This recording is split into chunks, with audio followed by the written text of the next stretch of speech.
Pauwi na naman ako ngayon, guys. Just finished brainstorming.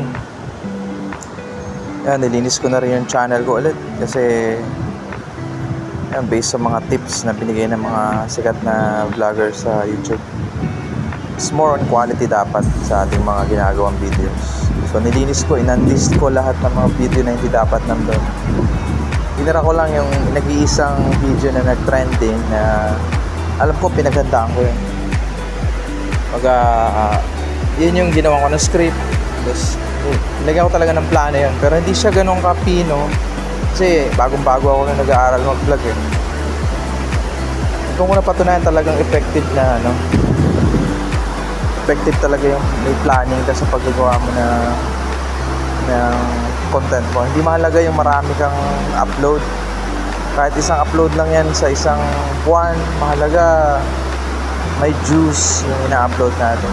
Ayun, linis ko. Tapos brainstorm ako ng isang topic ngayon na gagawin ko. Siyempre puro BGC ang topic ko, naka-unlist lahat. Gagawa ako ng isang maganda script base dun sa payo ng mga vloggers.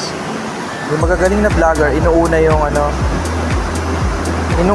yung thumbnail tsaka title bago gumawa ng video.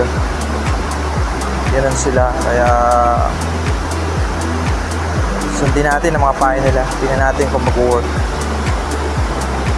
Yun lang, pauwi na ako ngayon. Galing ako sa Sky Park ng SM. Medyo exhausting ang araw na to. Napakaraming kailangang pag-aralan at ayusin. Thank you so much, guys. Upload ko na lang to sa short or siguro short video sa aking channel. Parang update lang sa mga nangyayari. Not much editing pero pang ano lang, pang update. Thank you.